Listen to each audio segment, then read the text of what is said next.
सफेद बालों वाले ठाकुर जी, ऐसा तो आपने कभी नहीं देखा होगा। लेकिन एक बार ठाकुर जी ने अपने बालों का रंग सफेद कर लिया था। क्या था इसके पीछे का रहस्य, जानने के लिए सुनते हैं आज की सुंदर और रोचक कहानी। उदयपुर के समीप श्री रूप चतुर्भुज स्वामी का मंदिर है। देवाजी पंडा उसमें पुजारी थे। वे बहुत पढ़े लिखे नहीं थे, परंतु भगवान की पूजा अर्चना बड़ी श्रद्धा के साथ विधि पूर्वक करते थे। एक दिन की बात है कि उदयपुर नरेश एक पहर रात बीतने के बाद मंदिर में आए। शयन की आरती हो चुकी थी और भगवान को शयन कराकर देवाजी ने भगवान के गले का पुष्पहार उतारकर अपने सिर पर रख लिया था और अंतर्गृह के पट बंद करके वे मंदिर से बाहर आ रहे थे। इसी समय महाराणा वहां पहुंचे। दरवाजे पर अचानक महाराणा को देखकर देवाजी घबरा गए और वापस मंदिर में घुस गए और उन्हें पहनाने के लिए भगवान की माला ढूंढने लगे। उस दिन दूसरी माला थी नहीं, अतएव महाराणा नाराज ना हो इसलिए देवाजी ने मस्तक पर धारण किया हुआ पुष्पहार उतार लिया और बाहर निकलकर महाराणा के गले में पहना दिया। सोचने विचारने के लिए तो समय ही कहाँ था। देवाजी के सिर के सारे बाल सफेद हो गए थे और बाल भी थे लंबे लंबे। दो एक सफेद बाल माला में लगे महाराणा के गले में आ गए। राणा ने बालों को देखकर व्यंग से कहा, पुजारी जी, मालूम होता है भगवान के सारे केश सफेद हो गए हैं। देवाजी को इसका उत्तर देने के लिए और कुछ भी नहीं सूझा। उन्होंने जल्दी जल्दी में डरते हुए कह दिया, हाँ सरकार, ठाकुर जी के सारे बाल सफेद हो गए हैं। राणा को पुजारी के इस उत्तर पर हंसी आ गई। साथ ही पुजारी के प्रति मन में रोष भी आया। उन्होंने गंभीर होकर कहा, मैं कल सवेरे स्वयं आकर देखूंगा। यूं कहकर वे लौट गए। देवाजी ने उतावली में राणा से कह तो दिया, पर अब उनको बड़ी चिंता हो गई। प्रातःकाल राणा आएंगे और भगवान के सफेद बाल न पाकर न जाने क्या करेंगे। देवाजी की आंखों से नींद उड़ गई। खाया तो कुछ था नहीं और आंखों से आंसुओं की धारा बह निकली। देवाजी ने कहा कि हे मेरे स्वामी, मेरे मुंह से सहसा ऐसी बात निकल गई। तुम तो नित्य नव किशोर हो, तुम्हारे सफेद केश कैसे होंगे? पर सवेरे महाराणा आकर जो तुम्हारे काले बाल देखेंगे, तब तुम्हारे सेवक की क्या स्थिति होगी?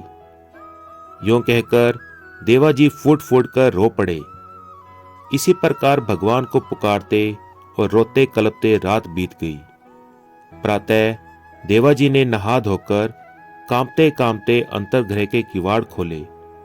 उनका हृदय भय के मारे धक धक कर रहा था।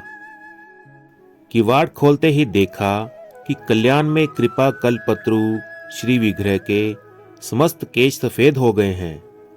देवा के हृदय की विचित्र दशा है। ये स्वप्न है कि साक्षात? करुणा वर्णालय की इस अतुलनीय कृपा और दीनवत्सलता को देखकर प्रेम विहल और आनंदोन्मत्त देवा की बाहर चेतना जाती रही। वे बेसुध होकर जमीन पर गिर पड़े। बहुत देर के बाद देवा की समाधि टूटी। उनके दोनों नेत्रों से आनंद और प्रेम के शीतल आंसुओं की वर्षा हो रही थी। इसी समय महाराणा परीक्षा के लिए पधारे। देवाजी को विकलता से रोते देखकर उन्होंने समझा कि रात्रि को मुझसे कह तो दिया, पर अब भय के मारे रो रहा है। इतने में ही उनकी दृष्टि भगवान के श्री विग्रह की ओर गई। देखते ही राणा आश्चर्य सागर में डूब गए। श्याम सुंदर के समस्त केश सफेद चांदी की तरह चमक रहे हैं। महाराणा को विश्वास ही नहीं हुआ। उन्होंने समझा कि पुजारी ने अपनी बात रखने के लिए कहीं से सफेद बाल लाकर चिपका दिए हैं। राणा के मन में परीक्षा करने की आई और उन्होंने अपने हाथ से चट भगवान के सिर का एक बाल बलपूर्वक उखाड़ लिया। राणा ने देखा कि बाल उखाड़ते समय श्री विग्रह को मानो दर्द हुआ और उनकी नाक पर सिकुड़न आ गई। इतना ही नहीं, बाल उखड़ते ही सिर से रक्त की बूंद निकली और वह राणा के अंगरखे पर आ पड़ी। राणा ये देखते ही मूर्छित होकर जमीन पर गिर पड़े। पूरा एक पहर बीतने पर महाराणा को चेत हुआ। उन्होंने देवाजी के चरण पकड़कर कहा, प्रभो, मैं अत्यंत मूढ़, अविश्वासी और नीच बुद्धि हूं। मैंने बड़ा अपराध किया है। भक्त क्षमाशील होते हैं, ऐसा मैंने सुना है। आप मेरा अपराध क्षमा कीजिए, मेरी रक्षा कीजिए। यों कहते कहते महाराणा अपने आंसुओं से देवाजी के चरण धोने लगे। देवाजी ने महाराणा को उठाकर अपने हृदय से लगा लिया और गदगद वाणी से कहा कि ये सब मेरे प्रभु की महिमा है।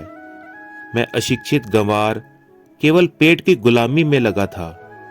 भगवान की पूजा का तो नाम था, पर मेरे नाथ कितने दयालु हैं, जो मेरी मिथ्या पूजा पर इतने प्रसन्न हो गए और मुझ नालायक की बात रखने के लिए उन्होंने अपने नित्य किशोर सुकुमार विग्रह पर श्वेत केशों की विचित्र रचना कर ली। मैं क्या क्षमा करूं? मैं तो स्वयं अपराधी हूं। राजन, मैंने तो झूठ बोलकर आपका तथा भगवान का भी अपराध किया था, पर वे ऐसे दीन वत्सल हैं कि अपराधी के अपराध पर ध्यान न देकर उसकी दीनता पर ही रीझ जाते हैं। राणा तथा देवा दोनों ही भगवान की कृपालुता का स्मरण करते हुए रो पड़े। श्री चतुर्भुज जी ने राणा को आज्ञा की कि तुम्हारे लिए यही दंड है कि जो भी राजगद्दी पर बैठे वे दर्शनों के लिए मेरे मंदिर में न आए। इस आज्ञा के अनुसार उनकी आन मानकर जो भी राजा उदयपुर की राजगद्दी पर बैठते हैं वे दर्शन करने मंदिर में नहीं आते हैं। तो दोस्तों, भगवान श्री कृष्ण के सफेद बालों की रहस्यमयी कहानी आपको कैसी लगी?